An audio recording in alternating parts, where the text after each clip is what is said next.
Seja bem-vindo ao Jornal Regional.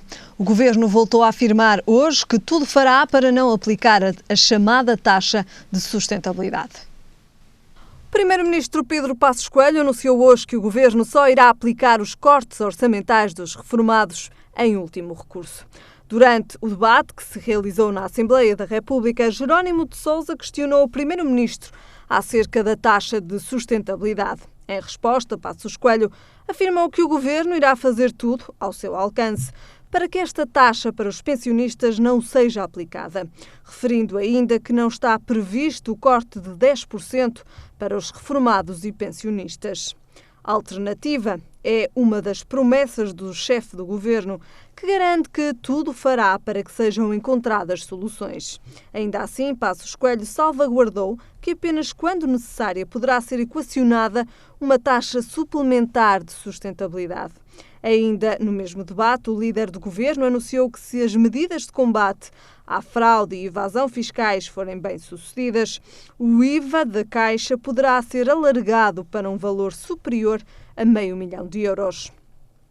A única previsão assegurada no debate é a convergência das pensões da Caixa Geral de Aposentações para o regime geral da Segurança Social.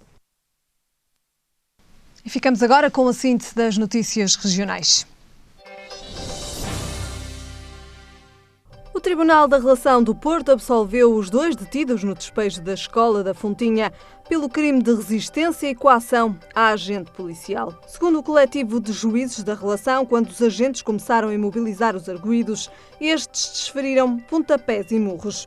Mas veio a verificar-se que tal comportamento apenas existiu antes de ter sido dada voz de detenção. Pode ler-se no acórdão que, face à absolvição pelo crime de resistência e coação, fica sem efeito também, e como é óbvio, o cúmulo jurídico de penas operado na decisão recorrida, substituindo as penas aplicadas pelos crimes de injúrias qualificadas. Os 2 detidos, António Sousa e Ricardo Barros, que conheceram agora a nova decisão judicial, terão apenas de pagar uma multa de €300. A novela entre Menezes e o movimento Revolução Branca volta a estar em destaque. A 4ª Vara Cível do Porto aceitou liminarmente a ação principal apresentada pelo movimento Revolução Branca contra o PST e a candidatura de Luís Filipe Menezes à Câmara do Porto. No comunicado apresentado, o movimento Revolução Branca pede de forma definitiva que seja declarado o impedimento da candidatura de Menezes à Câmara do Porto. Esta aprovação da ação principal contra o PST e Menezes é algo inédito na democracia portuguesa que, segundo o movimento, muitos orgulha e que configura verdadeiramente o abrir a sindicância das ilegalidades à cidadania. Rui Moreira, candidato independente à Câmara Municipal do Porto, quer implementar o modelo de videovigilância e o reforço dos meios policiais na cidade. O candidato explicou que há um sentimento de insegurança na cidade do Porto, considerando que a segurança é crucial. O candidato independente quer replicar o modelo de videovigilância que já existiu na Ribeira por outras zonas da cidade do Porto. O empresário candidato à Câmara do Porto garante que estas questões vão servir para prevenir o futuro, considerando ser possível, através deste meio, garantir a tranquilidade dos cidadãos. Rui Moreira acrescentou ainda que está a ser estudado um sistema de guardas noturnos para a cidade. O Ótimos Primavera Sound arranca oficialmente na próxima quinta-feira na cidade do Porto. No 2º ano da extensão do festival, nascido em Barcelona, sobem ao palco nomes como Nick Cave and the Bad Seeds, Blur ou My Bloody Valentine. Em Barcelona, o Primavera Sound começou na quinta-feira a ser vivido em pleno. A edição portuguesa do festival acontece entre 30 de maio e 1 de junho. Portugal está a ocupar a posição número 22 no ranking Universitas 21. O ranking compara os sistemas de ensino superior em 50 países. As universidades portuguesas ocupam o lugar número 22 no ranking internacional da Universitas 21, que classificou várias universidades no mundo. Ao todo, foram 50 países comparados para fazer o ranking e classificar os sistemas de ensino superior. Para o Conselho de Reitores das Universidades Portuguesas, o ranking confirma a qualidade das instituições de ensino superior portuguesas e da rede instalada no panorama mundial. No topo do ranking estão os Estados Unidos, Suécia, Suíça, Canadá e Dinamarca, pelo que se percebe que há uma forte ligação entre os resultados obtidos e os recursos disponibilizados ao ensino superior. Contexto, recursos investidos, resultados obtidos e a conectividade e grau de internacionalização das instituições são alguns dos parâmetros observados para chegar à classificação e à comparação entre a meia centena de países observados. Em vários indicadores, Portugal melhorou a sua posição relativamente a 2012, de que são exemplos a percentagem de mulheres alunas e docentes das instituições de ensino, que no ano passado faziam o país ocupar o 21º lugar e este ano ficou 2 lugares abaixo, ocupando a 19ª posição. A percentagem de população com formação superior, com mais de 24 anos, e a percentagem de desemprego em diplomados versus os não diplomados foi outro item onde Portugal subiu uma posição, passando do lugar 28 no ano passado para o 27 este ano. As alergias provocadas pela chegada da primavera condicionam o dia-a-dia dos portugueses. Nesta época do ano, aumenta o número de doenças alérgicas associadas à polinização das plantas. Com a chegada da primavera, chegam também os problemas respiratórios associados aos pólenes e uma consequente baixa de qualidade de vida. São diferentes os tipos de pólenes capazes de provocar alergias.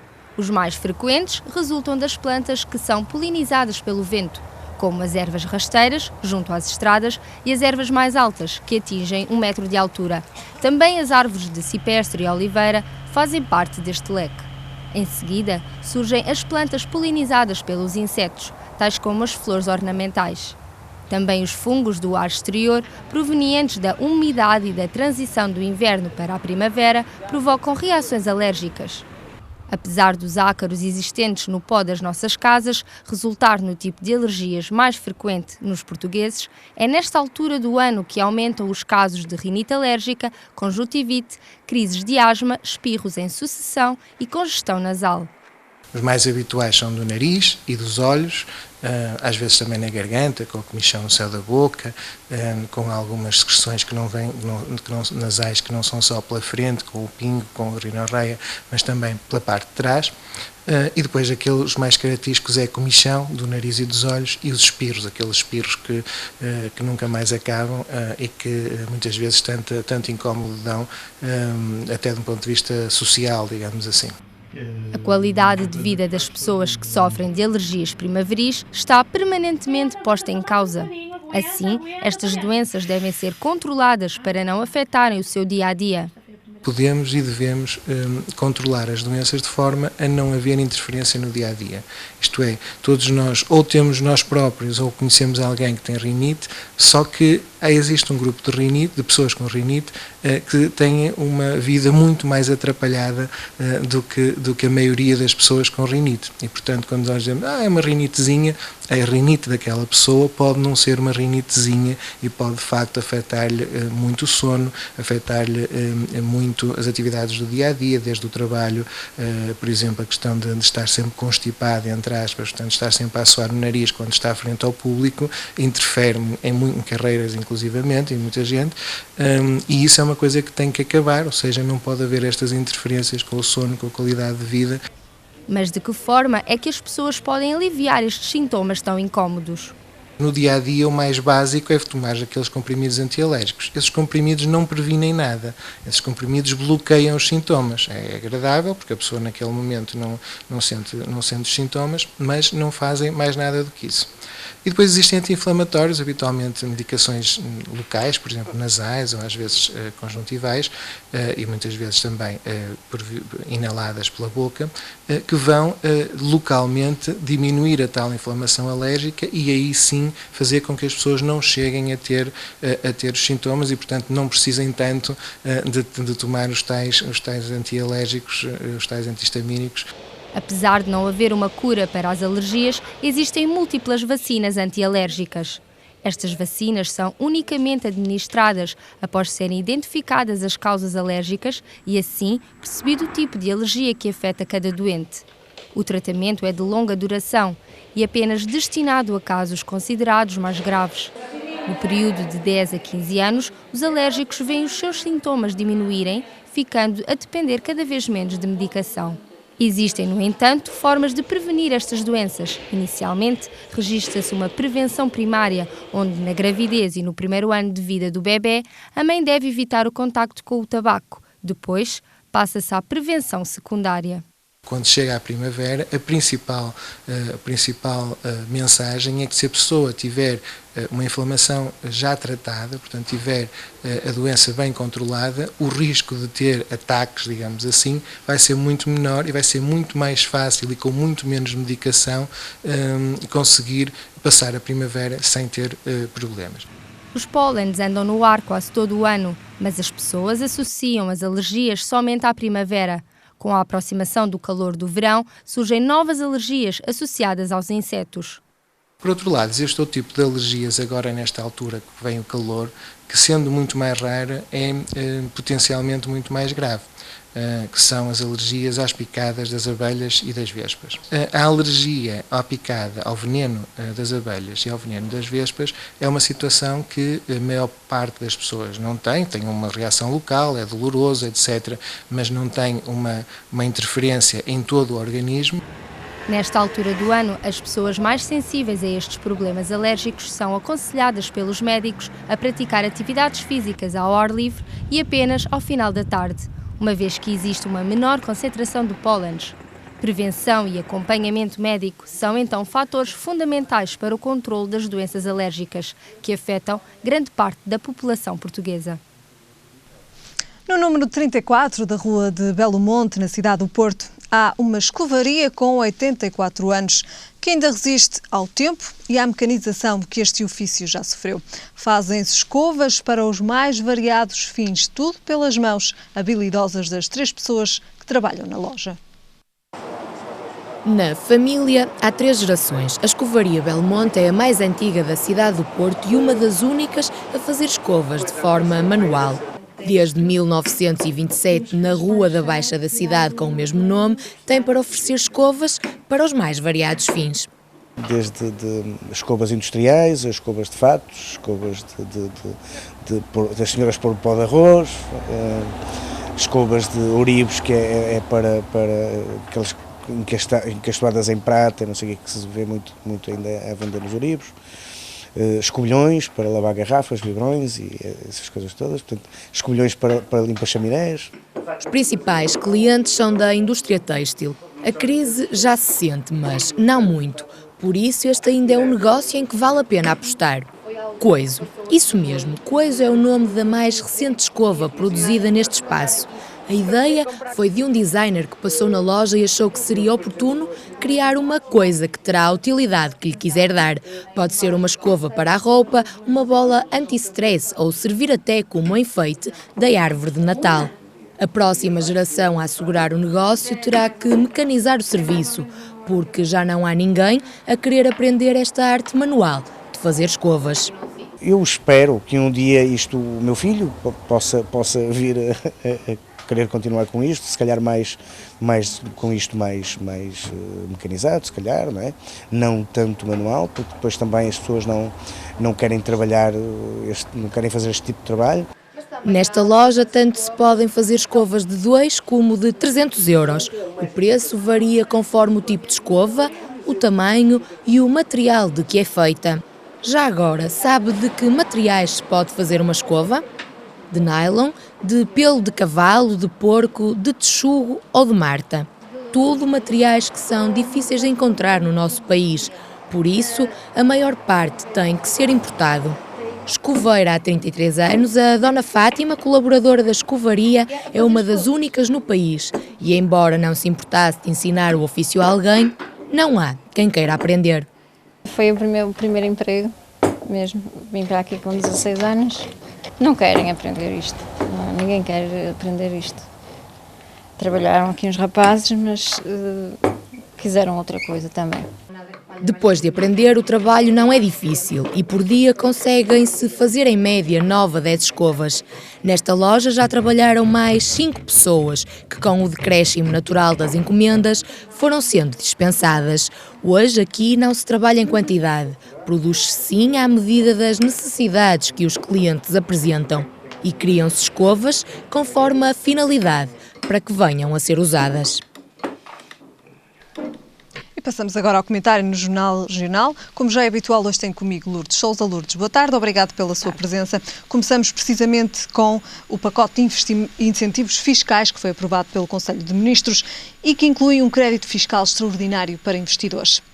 De facto, este pacote de incentivos fiscais era necessário.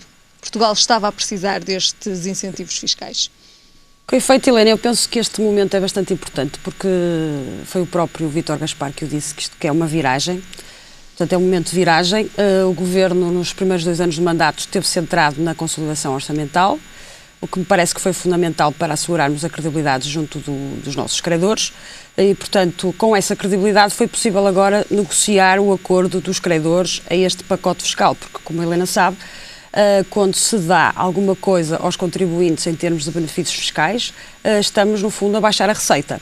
E nós sabemos que temos tido grandes problemas neste momento, até com um orçamento que ainda não está aprovado, porque precisamos de ter bastantes receitas para fazer face à dívida estrutural que temos. Portanto, o que é que acontece? O Governo até agora esteve focado no controle da dívida, não é? No controle do déficit, e agora parece que finalmente chegou o momento de se virar para a economia, para a criação de emprego.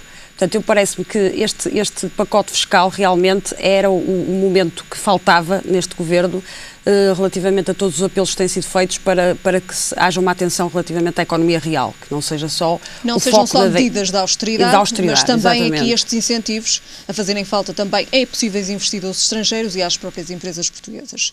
Com certeza, o que acontece, Helena, é que muitos dos empresários que foram consultados relativamente, portanto, isto foi ontem, portanto há ainda poucas reações, mas as reações são bastante positivas. Agora o que os empresários dizem com razão é que realmente estamos aqui a falar provavelmente de investimentos que já estavam projetados. Só que vamos assistir a que esses investimentos sejam antecipados, o que é bom para a economia. Portanto, nós sabemos que a economia estava bastante parada porque as pessoas estão com medo relativamente a todos os indicadores e portanto, quando não têm compradores para os seus produtos, não há grande razão nem incentiva para que invistam portanto, na produção e no aumento do investimento. E, portanto, com este supercrédito fiscal, como o Secretário de Estado lhe chamou, o que nós temos é que as empresas que investirem já em 2013 vão conseguir deduzir 20% do valor desses investimentos, tem que ser investimentos até 5 milhões de euros, e vão deduzir 20% desse investimento, no máximo de 70% da coleta, portanto, no seu IRC. Nós sabemos que as empresas pagam 25% de IRC e, portanto, ao conseguirem esta poupança fiscal, isto vai ser um grande incentivo a que as empresas antecipem esses investimentos que provavelmente poderiam estar projetados só para 2014 ou 2015. Poderão começar a fazê-lo já? Já. E, portanto, isso significa também criação de emprego, como nós sabemos, não é? Portanto, o aumento de investimento significa criação de emprego. E, portanto, pode ser o tal trigger, portanto, o tal gatilho que era preciso para iniciar a retoma. A recuperação. E, portanto, vamos ver como é que isto evolui. É evidente que não há milagres. Agora, este pacote que foi anunciado, juntamente com um assunto que até já discutimos aqui, que tem a ver com a questão do IVA de caixa, que, portanto, também beneficiar as empresas, essas as mais pequenas, e conceder-lhes alguma folga financeira em termos de não pagarem logo o IVA quando faturam. Exatamente. Também posso falar aqui do outro pacote que foi anunciado não pelo Governo, mas por uma organização, portanto, não governamental, a Fundação Carlos de Gulbenkian e a Cotec, que anunciaram ontem também, portanto, que vão criar cerca de 5 mil bolsas para jovens licenciados até aos 30 anos que estejam inscritos nos centros de emprego e que têm já 106 empresas que se associaram a esta iniciativa, portanto, empresas de um calibre como a Nestlé, a Nokia, a Siemens, o IKEA e uma série de outras empresas, que, portanto, isto também... portanto, nos mais jovens são mensagens positivas para a economia.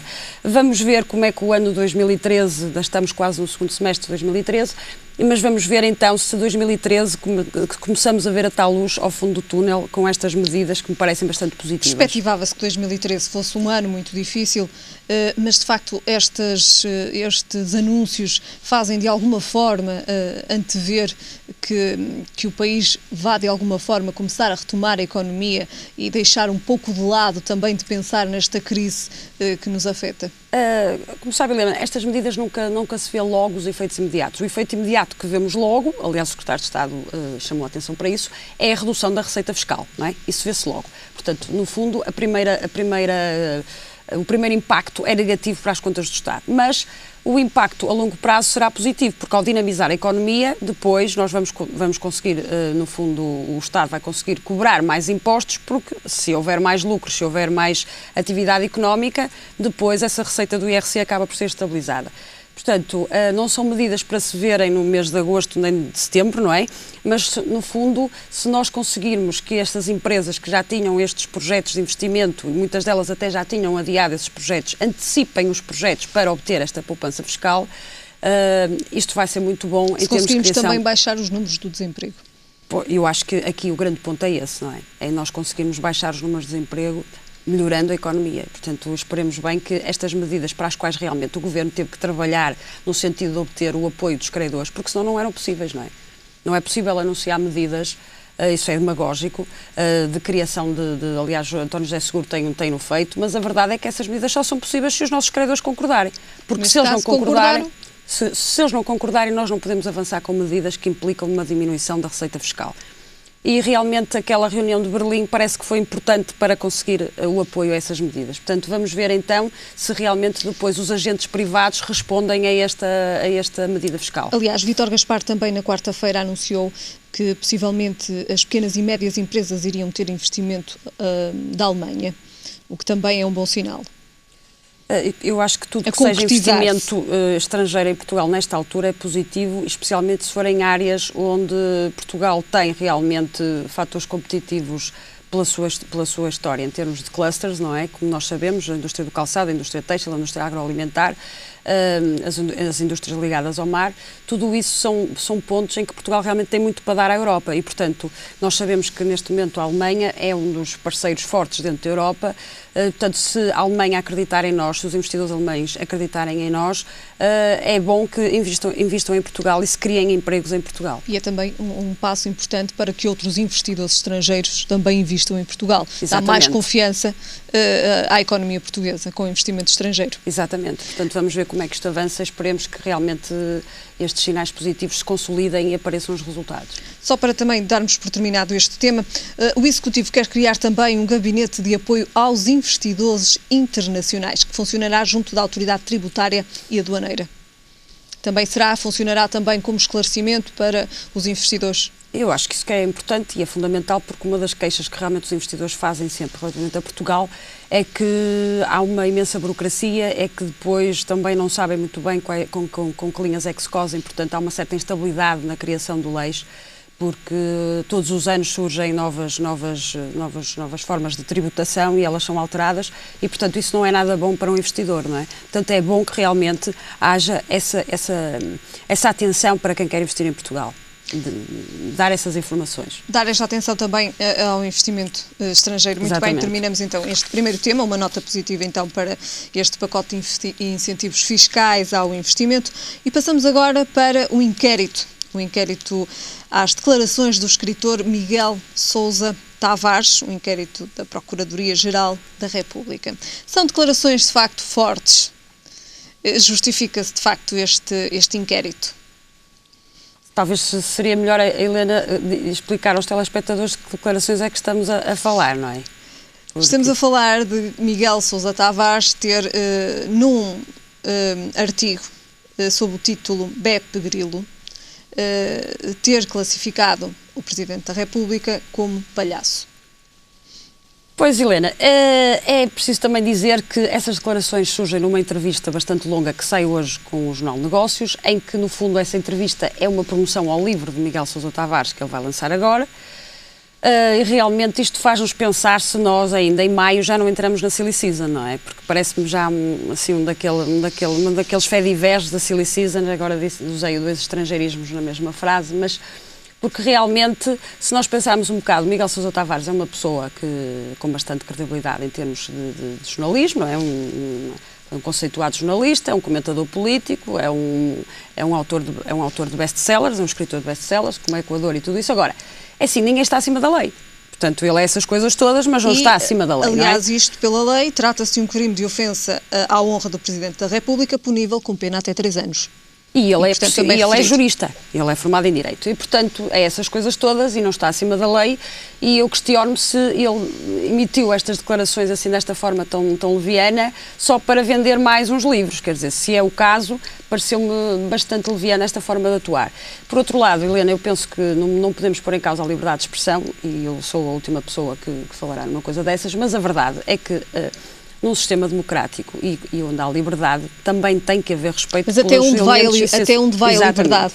Tem que haver respeito pelos elementos essenciais que constituem os símbolos da soberania em qualquer país do mundo, não é só em Portugal. Portanto, o Presidente da República, a bandeira, o hino, normalmente são coisas que não podem ser achincalhadas, não é?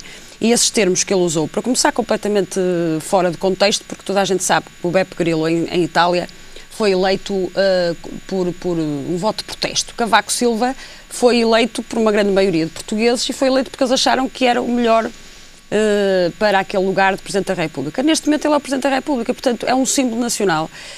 Por isso é que o Código Penal tem esse artigo que prevê que quem injurie ou difame o Presidente da República seja sujeito a essa sanção. É evidente que a sanção tem uma amplitude, não quer dizer que ele vá ser sujeito sequer à sanção, porque ele próprio já veio ao expresso dizer que exagerou, foi um exagero. Agora, eu acho que ele tem que se retratar, não é? Tem que pedir desculpa por aquilo que disse, porque realmente não é só exagerar. Portanto, são afirmações completamente ofensivas e completamente destituídas de cabimento, emitidas num jornal de grande circulação e que, no fundo, só o deixam ficar mal a ele, mas realmente não podem passar em branco, não é? Possivelmente também não estaria à espera que esta posição fosse tomada por parte, aliás, também já o próprio Presidente da República tinha pedido à Procuradoria-Geral da República que analisasse as informações do escritor e antigo jornalista e, portanto, também ele próprio não estaria à espera desta, digamos assim, deste processo, deste inquérito que agora decorre. Mas não sei porque é que não estaria à espera, porque ele, mais do que qualquer um de nós, não é? Se é jornalista, se foi jornalista há tanto tempo, sabe que uma conversa, uma entrevista não é uma conversa de café. Portanto, ele estamos a falar de um ato público. Exatamente, e portanto não percebo porque é que não está à espera. Ele tem que estar à espera destas coisas e de mais até. Portanto, tem mais é que pedir desculpa por aquilo que disse.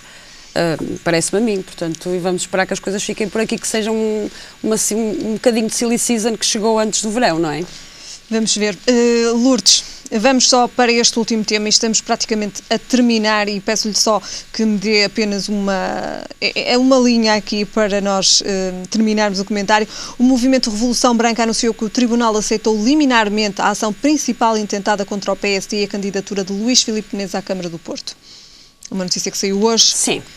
Helena, relativamente a isso, só tenho que dizer uma coisa. Já falámos deste assunto. Exatamente, mas este assunto vai ser muito falado até que o Tribunal Constitucional se pronuncie. Entrar uma ação quer dizer apenas isso, entrou uma ação. Todos os dias entram milhares de ações que nem sequer, muitas delas não chegam ao seu fim e quando chegam não quer dizer que o autor da ação saia vitorioso. Portanto, e depois, se analisarmos bem este movimento que está por trás destas ações todas, cujo vice-presidente foi mandatário da candidatura de Narciso Miranda em 2009, portanto, uma pessoa que já tinha feito mais de 3 mandatos, seguramente, começamos a perceber um bocado que género de pessoas é que estão por trás deste tipo de ações. Parece-me que apenas visam o protagonismo, serem comentadas nos jornais e não me parece que realmente defendam valores que mereçam esta atenção toda dos médias, mas ela acontece. Muito bem, Lourdes, damos então por terminado este nosso comentário e voltamos a ver-nos para a semana. Até para a semana. Ficamos agora com o tempo para amanhã. Todo o país é esperado céu limpo. Quanto a temperaturas, o Porto espera uma máxima de 21 graus e 10 de mínima. Em Lisboa, a máxima será de 23 graus e a mínima de 14. E em Faro, a máxima será de 22 graus e a mínima de 16. É tudo por hoje. Já sabem, a informação está de regresso amanhã. Até lá, fique bem.